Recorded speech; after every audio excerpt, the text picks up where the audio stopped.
Have you ever stayed too long in a place, in a relationship, a belief system, or some version of yourself that required you to betray parts of who you are? I think so many women can relate to this, which is why I'm excited to have one of our Wild Belonging book leaders, Nilzara Rivera, on with us today. Wild Belonging is a multi-author book that we're currently enrolling for. Enrollment for authors closes on July 31st. And so if you're, listening to this and if some part of this speaks to you, we'd also love to hear your story. But today, Nilzara has agreed to come on with me and talk a little bit about her story. Tell us about, and I should introduce myself. I'm Melissa Keenan, founder of the Heart Open Publishing Enterprise. And so I am running the publishing company that is bringing this book into the world. And I will also be an author in this book. We're going to have so much fun.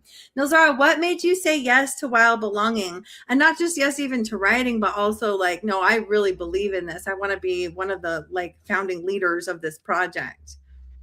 Yeah, so I think our original conversation was about women who had the courage to step outside of their religion and kind of be that first trailblazer, like, I'm not doing this shit anymore. And so that really drew me in because I have recently deconstructed from Christianity and I saw the impact that it had on me and how it perpetuated very toxic cycles in my life, perpetuated trauma in my life, and those types of things. And so when you said that, it was like a no-brainer pretty much. It was just like a hell yes. And the book has evolved since then, but that was kind of the original idea that kind of scooped me in. And I was like, let's do this. I think being in a place where I am way better mentally, physically, in a sense of like being in my body, having that embodiment, understanding my thoughts, feelings, and emotions are my tools, my navigating tools. Completely different place than when I was in the church and doing everything by the book. So what I'm doing now to me is more divine. I feel more connected to myself and definitely have a deeper relationship with God because I left. Wow, that's so amazing. Well, and yeah, well, we have more yummy, juicy, deep story. I think we should go into our backstory too. But first, before we do that, you also, like Nilzara and I have known each other since I was like 12. So there's that. Yeah. Yes. But you also, yeah, like as the project continued to evolve and we saw that there's a lot of women leaving a lot of things and it requires there's a common thread of courage, of commitment to self. And we were like, wait a minute, this doesn't have to just be about leaving a high demand religion or a cult like situation. It extends. It's like if you've left a toxic marriage, if you've Mhm. had to leave a toxic family system, sometimes even if you've had to leave a toxic culture, um, or elements of a thing that have not served you. And you talked some about leaving your first husband. Do you want to talk a little bit about that? Yeah. Well, yes, let's talk about that. And my second one too. So I've been married 3 times. Like there's no shame in my wildness. And both of those marriages for me were very like in the church. We waited to have sex until we were married. And they were both had some type of leadership or was leadership in the church, when we were together and those types of things. And Wow. yeah, and they both ended up being very abusive relationships and really just a mind fuck of like I don't understand what I'm doing because if I'm doing everything by the book and I mean I'm a devout Christian. I'm not like one that just like here and there. Maybe in the beginning when I was younger in high school, that's kind of back and forth because I lived in a home with an addict. So, that's kind of wild in itself.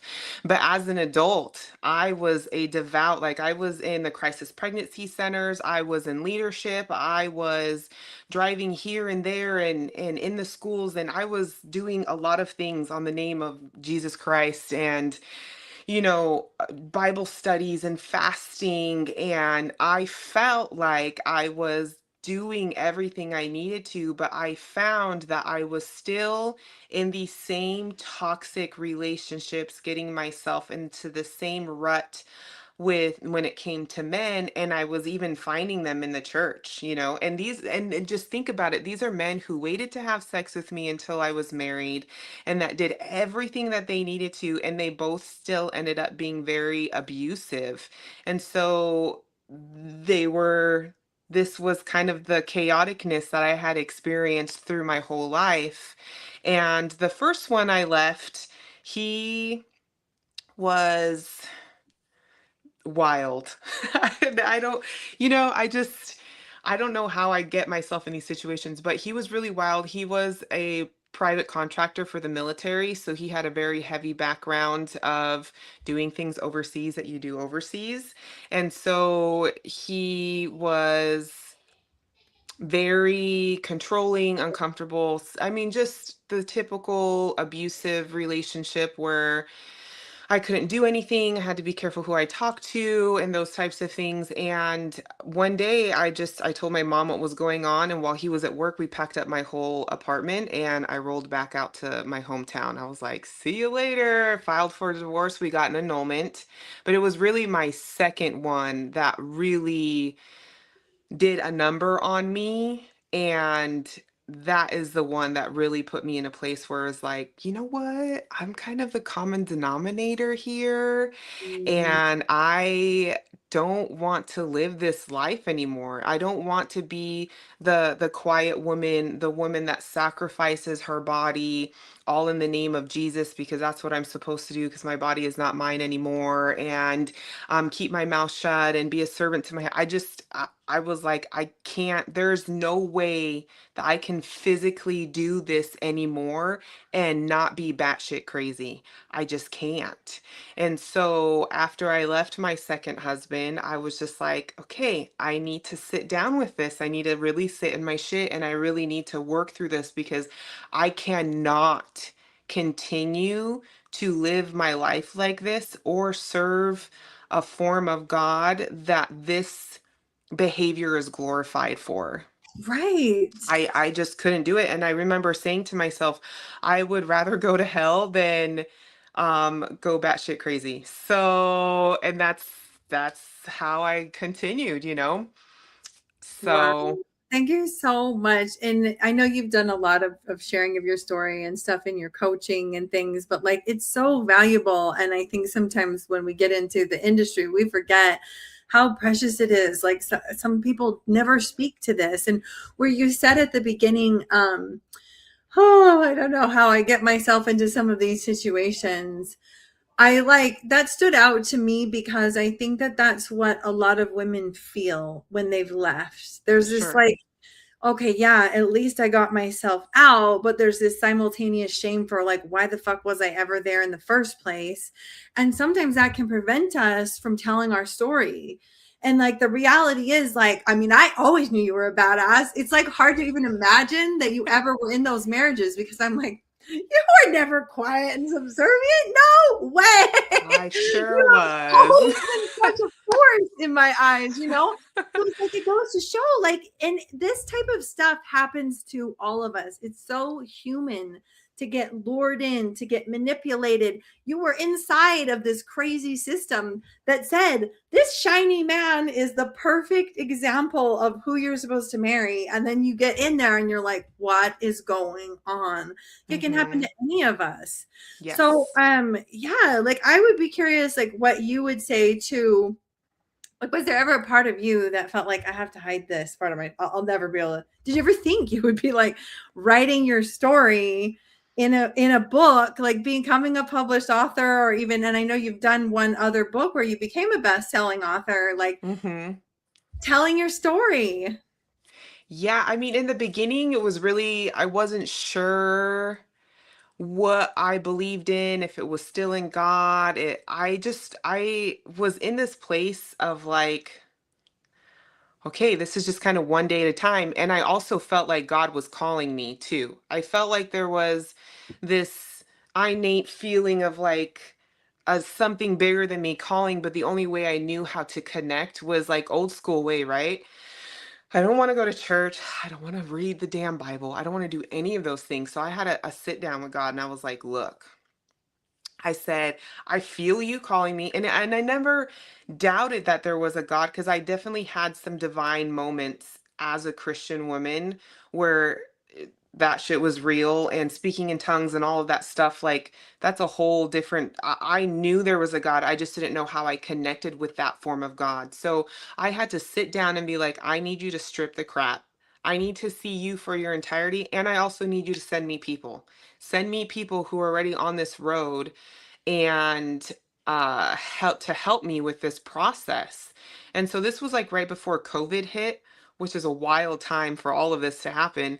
But Yeah. I ended up having somebody reach out to me to do a podcast, and her name is Jagdeep, and she was like the catalyst that kind of pushed me over, because she was Aw. talking to me about God, and she messaged me really excited one morning. She's like, I just pulled some cards for me, and I listened to the Joyce Meyer devotional today, and it was so perfect. And I was mind blown that she pulled tarot cards for her while she was listening to Joyce Meyer. And I was like, what kind of crazy shit is this? So I just like in panic listened to her voice message, like, okay, so Are there was you allowed very to do much, yes, that? because Joyce Meyer is a badass for Christian women. Like, she definitely has led a huge thing in that category as well. So I find her powerful as well for what she is. But the thought of pulling tarot cards and then Joyce, I was just like,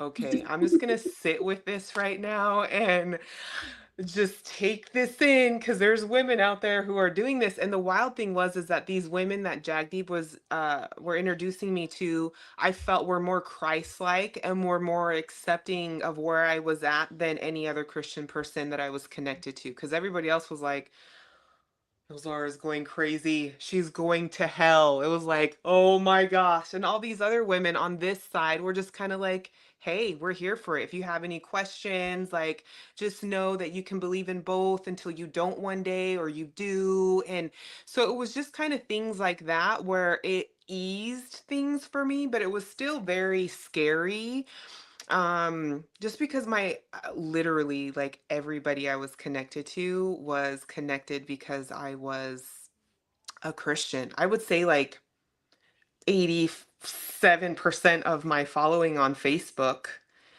is because we were in church together at one time, or leadership, or the Crisis Pregnancy Center, doing stuff like that. And so it took a lot for me to finally one day just kind of start talking about it.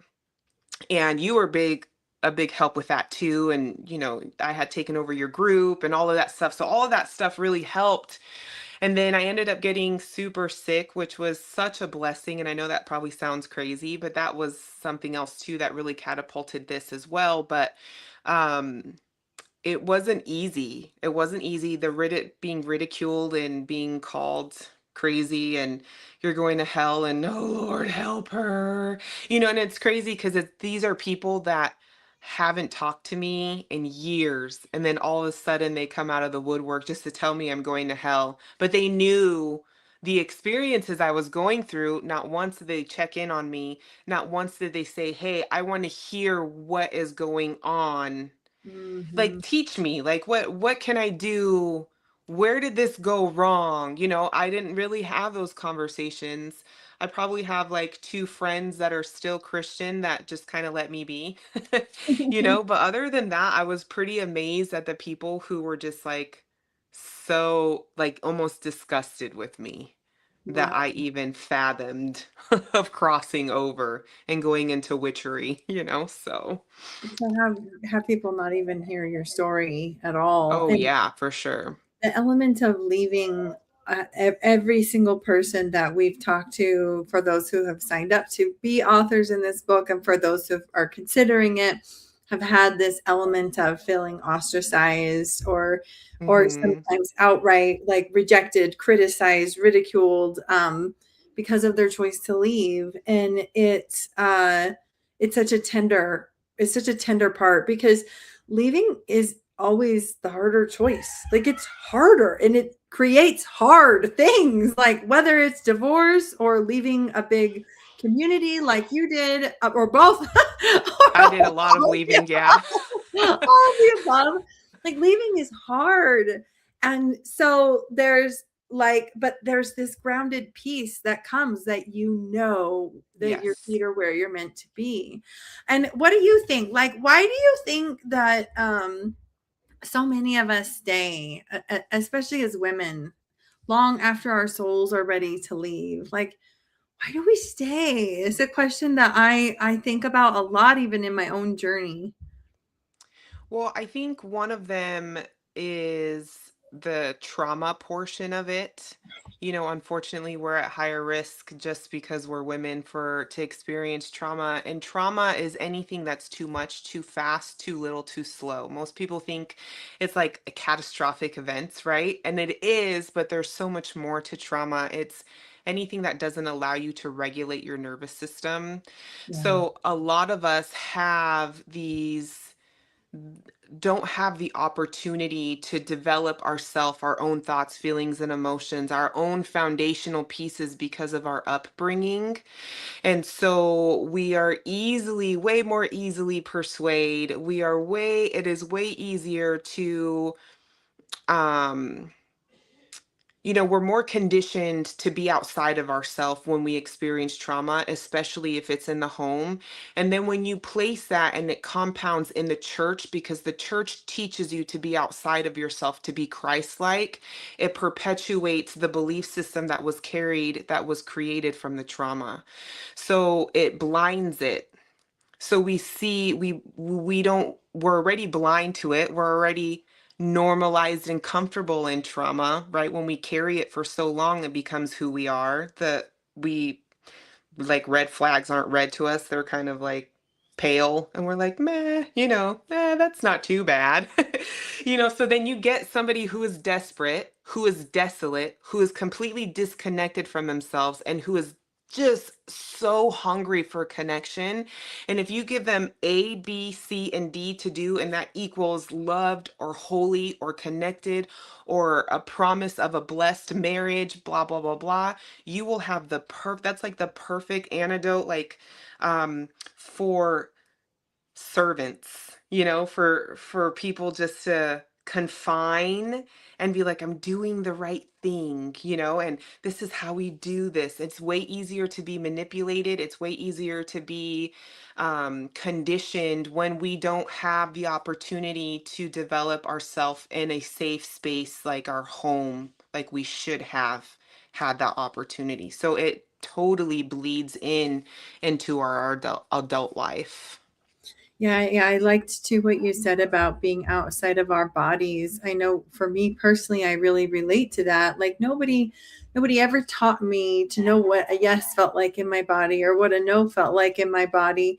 And then adding the layers of Christianity and for me Mormonism on top of that, it was also like the body is sinful. The body is something to be kept super pure and like manipulated. And so I was never inside of my body and I had no idea. I had no clue that I was rarely living inside of my body. Yes.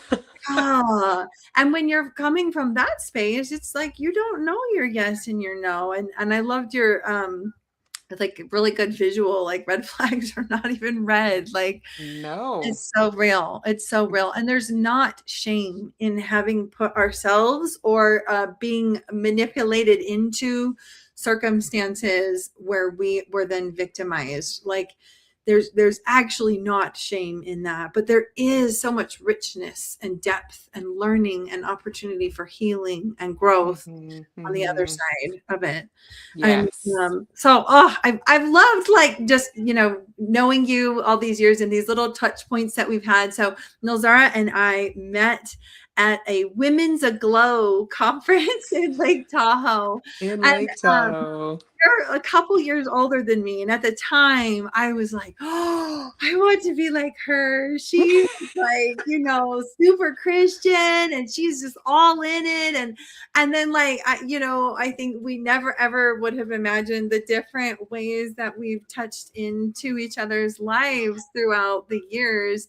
And never did I imagine that we would both both be sitting in the seat of women who have left shit and been A through hundred hard percent. things, and like your version of leaving is different than mine, and your version of wild Hmm. belonging. That's why we named the book this, is because it looks different for everyone, you know. Women who have left, you know, a Muslim upbringing, or women who Yes. weren't raised with Christianity but also had to leave like a toxic cult like situation or whatever.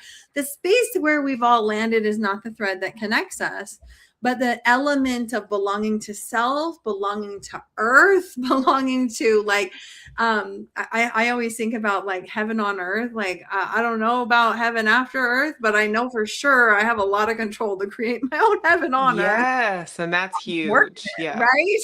Hmm. A hundred So, percent. so we would Yeah. love to invite, you know, if you have listened to this story and you also have a story. So many people walking on the planet today are like, oh, people have been telling me for a long time that I should write a book, that I should write my story. And this is your opportunity to do that. There's an investment Hmm. involved, there's a process. We make it very, very lovely to go through, you know, with community and things. And I think that, you know, we spoke to the loss of community and how hard that element is in this. Like, the intention is not to now create a group full of women who are the same, but to create a space where we can also belong in friendship and community to one another in our Hmm. differences. And it's like, Hmm. hey, you know, you're atheist now. Okay, great. Like, I love you. I celebrate you. How can we be connected? Like, hey, Yeah. you're, you know, Nilzara's transitioned to light language. She took her tongues and turned it into Yeah, I light sure language. did. Good for you. Like, you know, and I think that's so valuable. And if the world had more of that, like, one, we would have more women who are empowered, but two, I think we would have less of the nonsense that we see going on in our planet today. Sure. Hmm. Yeah. So, Nilzara, you also run a bunch of cool shit, and I think we would be remiss if we didn't invite you to share a little bit about your work in the world, and you know what kind of things you're inviting people into. We'll also tell us, you know, the social channels you're on and stuff, and we'll make sure to share those in the comments once we have finished going live today. Yeah, so I recently transitioned and I'm like really excited because I finally feel like the missing puzzle piece has set in. But I hold space for the eldest daughters of addict fathers. I help them reclaim their mind, heart, and cookies so they can create the life that they desire instead of being so heavily influenced by everyone else. So I right now am catering to this group of women because I am that woman, and I really wish that I had a space where I had somebody on the outside when I was going through the real thick of the shit, just to kind of help me, like, hey, this is what's going on. This is what this looks like. And you don't have to sacrifice your mind, your heart, and your cookie. And cookie means, yes, your womb on a physical level, but also an energetic level. When we are raised by somebody that creates such unpredictability in our home, we really become heavy on the masculine side. We had to step into a masculine role. I had to become the father of my household. And so I help women also reclaim that, to be in balance with their masculine and their femininity, to recalibrate what love is, that it's not, transactional, and that to be able to understand the mind, which is the ego, and that it can be in support of you if you learn how to work with it. So, anyways, I do one-on-one coaching, and then every month I hold something called the Messy Healing Circle, where it's only 5 women allowed, and we work on releasing the emotions that we hold on to that have been created from the chaos of living in a household with an addict parent, and all of the shit that we also carry that's not ours. So create a space to release that with light language, breath work, tuning forks, all the fun woo-woo stuff. And then I also do energetic healings called the alchemy session, the emotional alchemy session, which is like my favorite. That one, I don't require you to be on Zoom or even in person. You give me 72 hours to really bilocate into your energetic field, and I do all the things on your behalf. You actually get a recording of it. You get handwritten light language. I create an altar for you. And then you get to meet with me afterwards and we could get to go over it for extensive healing as well. So So cool. And tell us what social media channels people can go follow you on.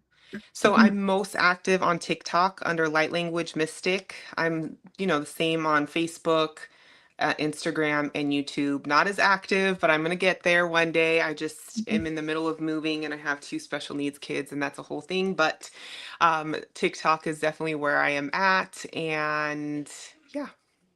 Cool. Is there anything that I should have asked you that you really wanted to speak to about anything to do with this book or women considering writing? I just want to say, just to reiterate that this is just not about leaving, like we've been talking about a religion. Like I had to leave family. I had to leave, like I was told I was being white. I'm Puerto Rican, but I was acting white once I started healing and once I started changing things up in my life. And so I had to leave a lot of things that I felt identified who I was. And so it's not just that one thing, it can be anything that you felt at one time held a part of your identity that you were just like, this no longer is creating safety for me. This no longer serves me, and I'm leaving. And you can even be in something that from the outside looks good to other people, and it just isn't boiling your noodle anymore, and you want to leave. And that's okay. Like you've put all your work into it and you've tried, you've done all the things, and it's just time. It's great that it's great, but it's not great for you. And if you chose to leave, that's great. That's amazing. And if you're thriving now, then we need your story, you know? Yeah. So any capacity to that, even when it doesn't look so crazy from the outside, if that makes sense.